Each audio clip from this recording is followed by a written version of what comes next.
bien accueillir, non pas ce que dit le prêtre, mais le mystère de votre Fils, car c'est l'un des signes que la foi chrétienne, la foi au Dieu vivant, est en très profonde crise. Concernant les sacrements, le baptême, faut-il baptiser, faut-il pas baptiser, et tous les gestes de Jésus, et bien sûr l'Eucharistie. Alors d'abord, je vais écarter tout de suite, m'en référer à l'Évangile, à propos d'une remarque que l'on m'a fait souvent dans mon ministère, soit à Marseille, Avignon ou ailleurs, ou Lyon. J'ai rencontré, je ne parle pas, ayant été mêlé à beaucoup de religions, des bouddhistes bien sûr, ou des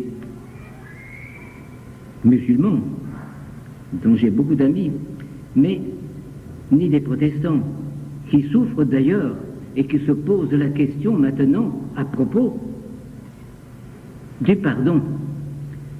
Mais j'ai rencontré beaucoup de catholiques qui ne se confessent pas, ou plus.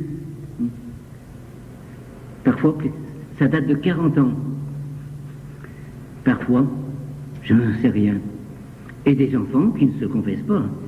Et d'ailleurs, ça fait partie de mon ministère. Quand c'est un catholique, je recours d'abord à ce sacrement.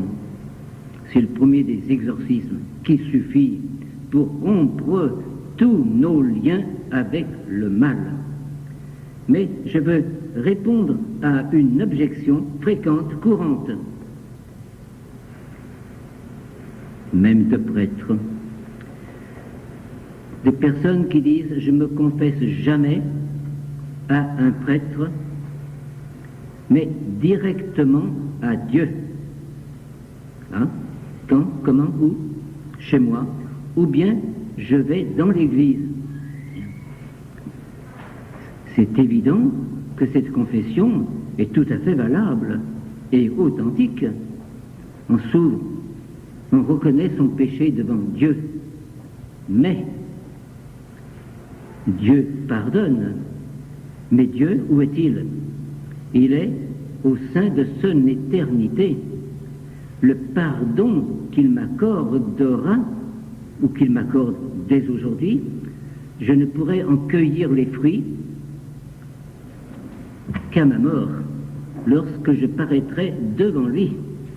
En attendant, en même temps que mon regret et ma confiance en Dieu, je dois porter le poids de mon péché, car je le porte. Seul Jésus, envoyé par le Père, peut me délivrer de mon péché.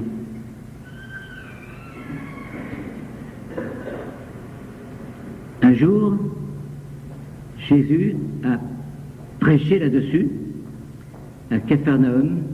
On lui amène un paralytique, un paralysé. Chose étonnante, Jésus commence par lui pardonner ses péchés. Avait-il commis une grave faute qui peut-être a entraîné sa maladie, sa paralysie de corps, et qu'alors il était la manifestation d'une paralysie de son âme par le péché? Ou bien Jésus a-t-il voulu dépasser le fait même du miracle? Mais en tout cas, il donne le pardon à cet homme en employant une formule sur laquelle on peut s'interroger. Il ne lui dit pas « je te pardonne », mais « Dieu te pardonne », ce qui peut s'entendre de deux manières. Ou bien, oui, Dieu, mon Père, te pardonne, c'est une affirmation, alors que Dieu pardonne les péchés des hommes. Mais les pharisiens qui sont là ne l'entendent pas ainsi. Et c'est ainsi qu'on doit bien interpréter la parole de Jésus. Quand il dit « tes péchés sont pardonnés », il veut affirmer que moi, je te pardonne, moi. D'où le scandale des pharisiens, des docteurs de la loi, des scribes qui sont là et qui rappellent que Dieu seul peut pardonner. Cela aurait dû les amener à s'interroger sur la nature de Jésus. Car s'il pardonne, c'est qu'il y a quelque chose de divin en lui. Mais ils se contentent de se révolter contre Jésus qui pardonne à cet homme. Alors, Jésus ajoute, pour vous montrer que le Fils de l'homme, que moi, Jésus, j'ai le pouvoir sur la terre de pardonner les péchés, alors il va manifester un signe. Lève-toi, prends ton brocard et rentre chez toi. Et l'homme se lève. Le miracle vient prouver que Jésus a bien le pouvoir de guérir l'âme parce qu'il guérit le corps. C'est le signe. Quelle conclusion en tirer? Reprenons bien les paroles de Jésus pour que vous sachiez bien que le Fils de l'homme a le pouvoir sur la terre de pardonner les péchés. Et il opère le miracle. Sur la terre. Tout à l'heure, je me référais à ceux qui disent, je me confesse à Dieu, oui, Dieu pardonne, mais il faut attendre ma mort pour recevoir le pardon que le Père me donnera quand je paraîtrai devant lui. Mais sur terre, je dois continuer avec mon péché et tous mes liens. Or, Jésus est là pour nous délivrer dès maintenant, sans attendre ma mort. Me délivrer de tous mes liens avec le mal, de mes habitudes, pour purifier mon cœur, pour opérer en moi des guérisons intérieures, soit spirituelles, toujours d'ailleurs, soit même psychiques et psychologiques. Quelle chance, quel bonheur! Mais il se trouve que l'on ne croit plus à ce sacrement. Pour moi, c'est une grande joie quand je puis donner le pardon à ceux qui viennent, mais c'est une joie encore plus grande pour moi quand je peux me confesser. Mon Dieu, quel bonheur! Là, je suis guéri, je respire. Je rapporte cette petite anecdote personnelle qui m'est arrivée. Car la crise est profonde dans notre Église. Un jour, je me trouvais depuis plus d'un mois dans une maison du Midi. Je ne sais plus pour quelle raison, des routes, j'en sais rien, j'étais là. Et dans le même couloir que moi, il y avait un prêtre. Je le savais, bien que moi j'ai toujours la bure, mais lui était en civil, mais parfois on mangeait ensemble. Alors je lui dis, un jour, est-ce qu'un de ces jours je pourrais me confesser à vous? Pas de réponse. Bon, il entre dans sa chambre. Je dis, qu'est-ce que je fais? Ça a l'air de l'ennuyer, pourtant il n'avait rien à faire là.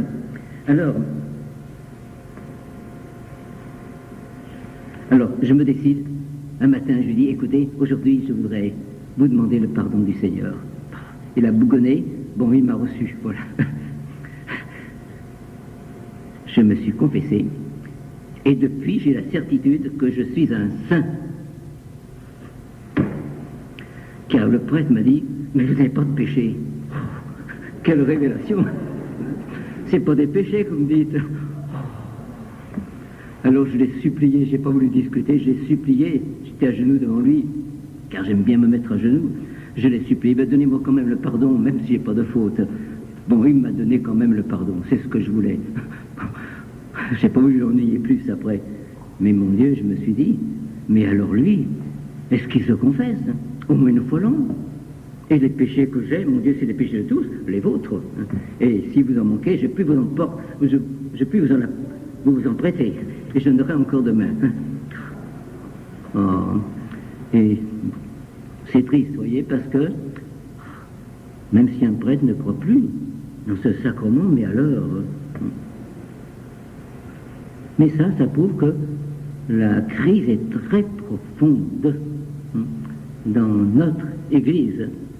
Je vais pour faire comprendre la souffrance que Jésus porte en ce moment, jusqu'à en gémir et parfois en pleurer, parce qu'il sait qu'il peut tout guérir, toutes les maladies du corps et de l'âme, mais il ne peut rien faire parce qu'on ne recourt pas à lui. Et pour manifester sa souffrance, imaginez un peu, voilà un jeune étudiant en médecine, il vient de passer son doctorat, il a beaucoup de compétences, il aime son métier, c'est pour lui une vocation. Il sait que dans toute une région, en Afrique parfois ça va jusqu'à 30 km, mais en France, il sait que dans toute une région, surtout en campagne, il n'y a pas de prêtre, de docteur, pardon. Alors il s'établit en campagne, il met son affiche, son docteur Intel, et puis il voit bien les gens, ils ont tous sa tousse, sa boîte, tout le monde a des maladies. Mais personne ne vient le trouver dans son cabinet. Personne. Personne. Vous imaginez le quasi-désespoir de ce jeune docteur qui sait tout de suite, il sait bien ce qu'il faut donner à tel malade, à tel autre, mais personne ne vient.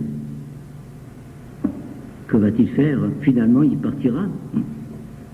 Eh bien, c'est la souffrance réelle du cœur que Jésus porte en ce moment, parce qu'il peut tout, mais il faut que je vienne à lui et que je lui dise mes péchés. Et à ce sujet, je vous rappelle, mon Dieu, pauvre pécheur que je suis, c'est quand on se confesse à un prêtre, je vais préciser cela, mais j'emploie cette formule, quand on se confesse à un prêtre, mais on se confesse à un pécheur, et un prêtre qui est parfois plus pécheur que ceux qui viennent à lui. Alors, mais je reprends la formule, elle est facile, se confesser à un prêtre, parce que ça indique le chemin à prendre. Mais en vérité, c'est pas à un prêtre que je me confesse, c'est à Jésus lui-même, à lui le Christ, à travers le prêtre, il est là. J'ai besoin de lui, il faut qu'il soit là. Mais c'est à Jésus. D'ailleurs, généralement, dans mes confessions, bon, je salue le prêtre au début, mais aussi je parle à Jésus directement. Car c'est à Jésus que j'avoue mes péchés qui me font mal. Et c'est de Jésus que je reçois le pardon à travers la bouche du prêtre, à travers ses gestes. C'est ça le sacrement. Mais c'est Jésus. C'est pourquoi je souligne une chose. Vous savez qu'en France, il y a assez longtemps dernier, je crois il y a 2 ans, il y a eu une crise profonde au sujet du fameux secret. Je connais bien l'évêque qui était en question là-dedans. Au sujet du secret de confession. Et j'étais surpris dans mes rencontres de me trouver avec des prêtres haut placés dans l'Église de France, disant oui, peut-être que dans certains cas, il faut dire ce que le pécheur nous a dit. Peut-être que dans certains cas, concernant les enfants, etc., peut-être. Oh, j'étais horrifié, je me dis, mais alors, je ne comprends plus, car ce qui m'est dit en confession, c'est sous le sceau absolu du secret. Je n'ai pas le droit de trahir cela, et je vais dire pourquoi, jusqu'où ça va. Même si c'est quelqu'un qui me dit, écoutez, je vais faire sauter la planète, ou faire mettre une bombe comme à Bali, ou bien je viole constamment des enfants, je dois intervenir pour le guérir, quitte à dire, mais jamais arrivé dans mon ministère de prêtre car on peut dire à quelqu'un, je ne vous pardonne pas. Donc je n'ai jamais eu à dire cela, je m'en tire autrement. J'accorde le pardon à quelqu'un qui était mêlé à une affaire de crime. Je vous donne le pardon, mais le pardon ne va descendre sur vous que si vous dénonciez à la justice. À vous de savoir ce que vous faites. Il a mis du temps. Il est revenu une deuxième fois me trouver. Il n'avait toujours rien fait. Il était dans le trouble. Alors je lui ai dit, mais mon pauvre ami, je t'ai donné le pardon. Mais toi, il faut que tu sois clair avec la justice, car si tu triches avec les hommes, tu triches avec Dieu. Le pardon est sur toi, mais le jour où tu vas dire, oui, c'est moi, le pardon va descendre sur toi. J'ai appris la chose parce que, par les journaux, car j'ai appris qu'il était au Baumettes, à Marseille. Et là, j'ai su, parce que je connais bien sa compagne, maintenant ils sont mariés, qu'il a fait un chemin, il avait la paix, il avait la joie. Il avait retrouvé la paix intérieure. Puis ensuite, il est entré dans un groupe de prière. Mais, donc, si je me suis toujours tiré comme cela, je donne le pardon de toute manière, mais c'est à l'autre à faire la condition. Si quelqu'un qui vole, ben, il doit restituer, absolument. Mais le pardon est sur lui, mais il ne peut pas le recevoir tant qu'il n'a pas restitué ce qu'il a volé. Alors, c'est donc un acte personnel du prêtre.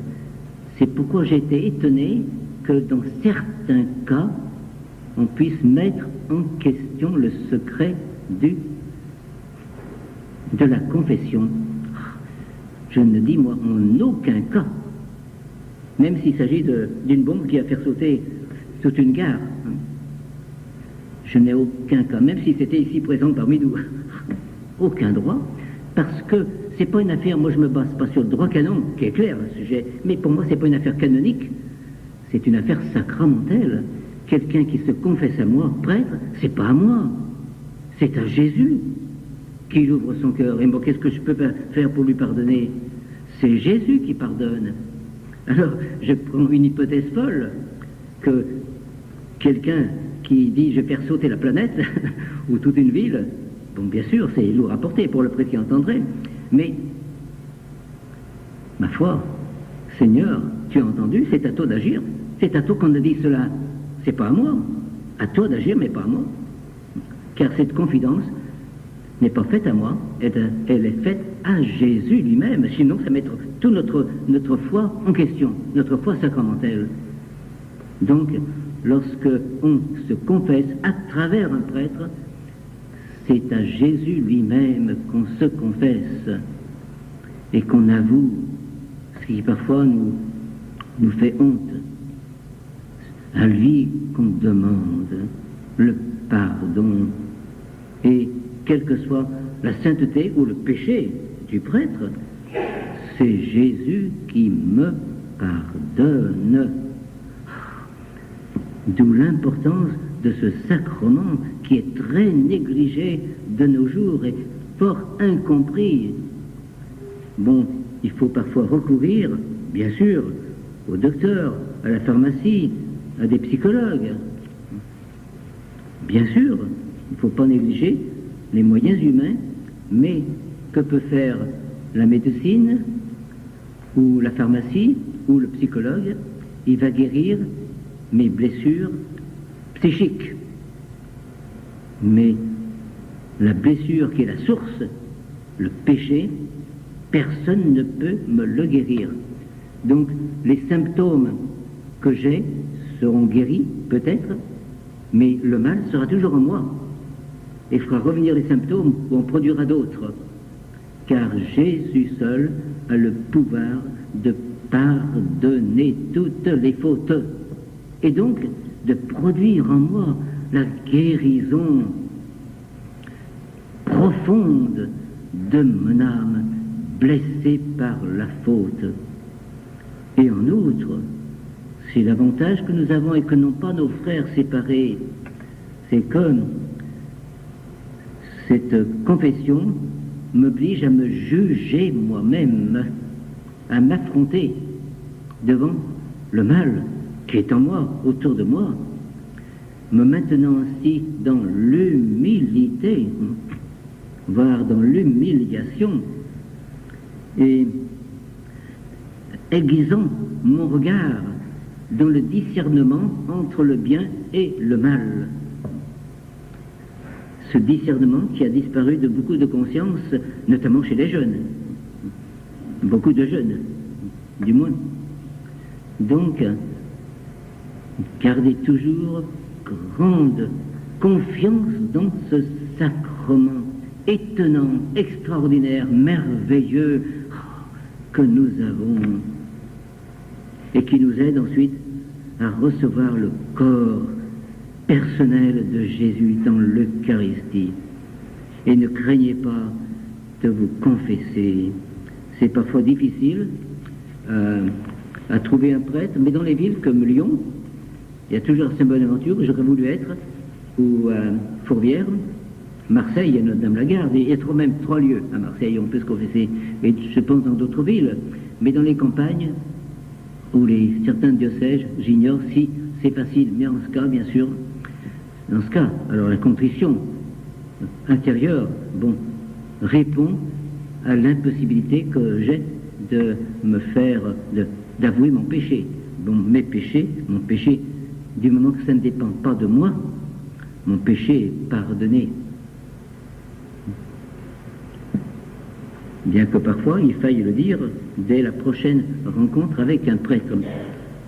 Mais je peux vivre dans la paix, car le Seigneur opère la guérison profonde de mon âme, de toutes mes blessures personnelles, et m'oblige à ne pas me faire d'illusions sur moi, et me rappeler que nous sommes un peuple de pécheurs, et que je suis un pécheur, même si je suis prêtre, voire évêque, je suis un pécheur parmi d'autres pécheurs. Un seul est saint, comme l'a dit l'ange Gabriel à Marie, quand il lui a annoncé la merveille de l'Annonciation. L'Esprit Saint viendra sur toi, et la puissance du Très-Haut te couvrira de ce nombre. C'est pourquoi l'enfant qui va naître sera saint. Jésus est le saint par excellence, et cette sainteté est communicative. Et donc, en m'approchant de lui, avec mes blessures, mes péchés, je reçois son pardon. Et si, parfois, je suis découragé parce que je retombe dans le même péché, ou dans d'autres, rappelons-nous toujours cette parole réconfortante de Jésus. Je ne suis pas venu pour le médecin, ce ne sont pas les bien portants qui ont besoin du médecin, mais les malades dont nous sommes. Je ne suis pas venu pour appeler des justes, des saints, des saintes, mais des pécheurs. Et une seule échappe. Vous, la maman, vous seul. Même un Padre Pio, qui a eu la grâce que j'espère avoir, n'aurais-je, je ne sais, au moins par vous, la grâce du Padre Pio, c'est de terminer sa vie sur un pardon sacramentel. Quand il a vu qu'il allait quitter notre terre, il a demandé à son confesseur de venir lui donner le pardon. Alors, ne doutez pas de l'importance de ce sacrement par lequel Jésus opère en nous des merveilles. Et on ne peut pas avancer dans la vie spirituelle sans recourir à ce sacrement. Donc, acceptons avec joie d'être guéris par toi, Seigneur Jésus. Et vous, Vierge Marie, daignez nous accorder une confiance entière dans ce geste de votre Fils bien-aimé, quand à travers son prêtre malheureux, bien souvent dans ses propres fautes, quand à travers son prêtre, il peut dire à l'une d'entre nous, je te pardonne tous tes péchés. Alléluia, Alléluia, Alléluia, Alléluia, Alléluia, Alléluia, Alléluia.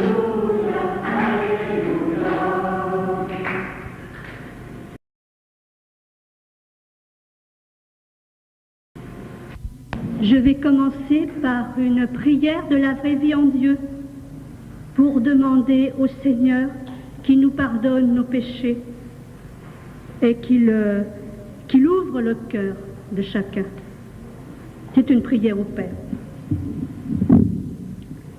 Père tout miséricordieux, fais que ceux qui ont beau entendre, mais ne comprennent jamais, entendent cette fois ta voix et comprennent que c'est toi, le Saint des Saints. Ouvre les yeux de ceux qui ont beau regarder, mais ne perçoivent jamais, pour que cette fois, ils voient de leurs yeux ta sainte face et ta gloire. Pose ton doigt sur leur cœur, afin que leur cœur s'ouvre et comprenne ta fidélité. Je te prie pour te demander toutes ces choses, Père juste, afin que toutes les nations se convertissent et soient guéries par les plaies de ton Fils bien-aimé, Jésus-Christ. Amen.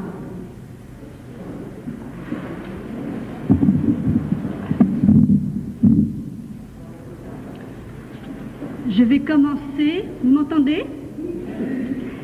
Je vais commencer par vous parler de l'esprit de prophétie, parce que la vraie vie en Dieu est un message prophétique. Et je vais remonter dans la Sainte Bible, dans l'Ancien Testament. Après, je vais arriver dans le Nouveau pour arriver avec les messages. L'Écriture nous dit « Vos fils et vos filles prophétiseront. Ne méprisez pas le don de prophétie. » Dans l'Église, Dieu a donné la première place aux apôtres, la seconde aux prophètes. Et dans les messages, Jésus nous dit « Mes prophètes sont ceux qui, par grâce, sont nourris directement de ma bouche.